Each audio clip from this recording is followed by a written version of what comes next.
ഹിന്ദു പുരാണങ്ങളിലും ഇതിഹാസങ്ങളിലും അഷ്ടദിഗ്ഗജങ്ങൾ എന്നത് 8 പ്രധാന ദിശകളെയും പ്രതിനിധീകരിക്കുന്നതും അവയെ സംരക്ഷിക്കുന്നതുമായ 8 ഐരാവത ഗണത്തിലെ ആനകളെയാണ്.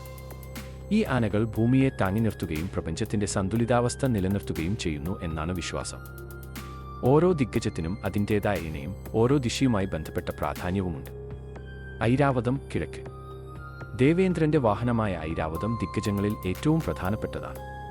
കിഴക്ക് ദിശയുടെ രക്ഷകനായ ഈ ആന പാലാഴി മഥനത്തിൽ നിന്ന് ഉയർന്നുവന്നതായി വിശ്വസിക്കപ്പെടുന്നു.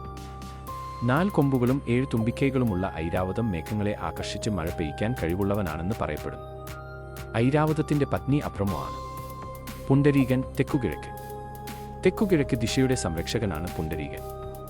ഐശ്വര്യത്തെയും സമൃദ്ധിയെയും പ്രതീകവൽക്കരിക്കുന്ന ഈ ആന ശുഭകരമായ കാര്യങ്ങളുമായി ബന്ധപ്പെട്ടിരിക്കുന്നു. പുണ്ടരീകന്റെ പത്നി കപീലയാണ്. വാമനൻ തെക്ക്. തെക്ക് ദിശയെ സംരക്ഷിക്കുന്ന വാമനൻ ശക്തിയുടെയും സ്ഥിരതയുടെയും പ്രതീകമാണ്. കാലൻ അഥവാ യമദേവനുമായി ബന്ധപ്പെട്ടതാണ് ഈ ദിശ. വാമനന്റെ പത്നി പിങ്കളയാണ്. കുമുദൻ തെക്കുപടിഞ്ഞാർ. തെക്കുപടിഞ്ഞാർ ദിശയുടെ കാവൽക്കാരനാണ് കുമുദൻ.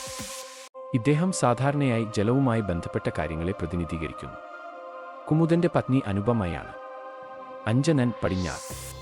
പടിഞ്ഞാറ് ദിശയെ സംരക്ഷിക്കുന്നത് അഞ്ജനനാണ്. ഈ ദിശ സാധാരണയായി വരുണദേവനുമായി ബന്ധപ്പെട്ടിരിക്കുന്നു. അഞ്ജനന്റെ പത്നി താമ്രകർണിയാണ്. പുഷ്പദന്തൻ വടക്കുപടിഞ്ഞാർ. വടക്കുപടിഞ്ഞാർ ദിശയുടെ സംരക്ഷകനാണ് പുഷ്പദന്തൻ. വായുദേവനുമായി ബന്ധപ്പെട്ട ഈ ദിഗ്ഗജം വേഗതയും ചലനാത്മകതയും സൂചിപ്പിക്കുന്നു. പുഷ്പദന്തന്റെ പത്നി ശുഭ്രദന്തിയാണ്. സാർവഭൗമൻ വടക്ക്. വടക്ക് ദിശയുടെ സംരക്ഷകനായ സാർവഭൗമൻ കുബേരനുമായി ബന്ധപ്പെട്ടിരിക്കുന്നു. ധനത്തെയും ഐശ്വര്യത്തെയും സൂചിപ്പിക്കുന്ന ഈ ആന സാർവത്രിക ശക്തിയുടെ പ്രതീകമാണ്. സാർവഭൗമന്റെ പത്നി അങ്കനയാണ്. സുപ്രതീകൻ വടക്കുകിഴക്ക്. വടക്കുകിഴക്ക് ദിശയുടെ കാവൽക്കാരനാണ് സുപ്രതീകൻ. ഈ ദിശ ഈശാനകോൺ എന്നും അറിയപ്പെടുന്നു. ഇത് ശിവനുമായി ബന്ധപ്പെട്ടതാണ്. സുപ്രതീകന്റെ പത്നി അഞ്ജനാവതിയാണ്.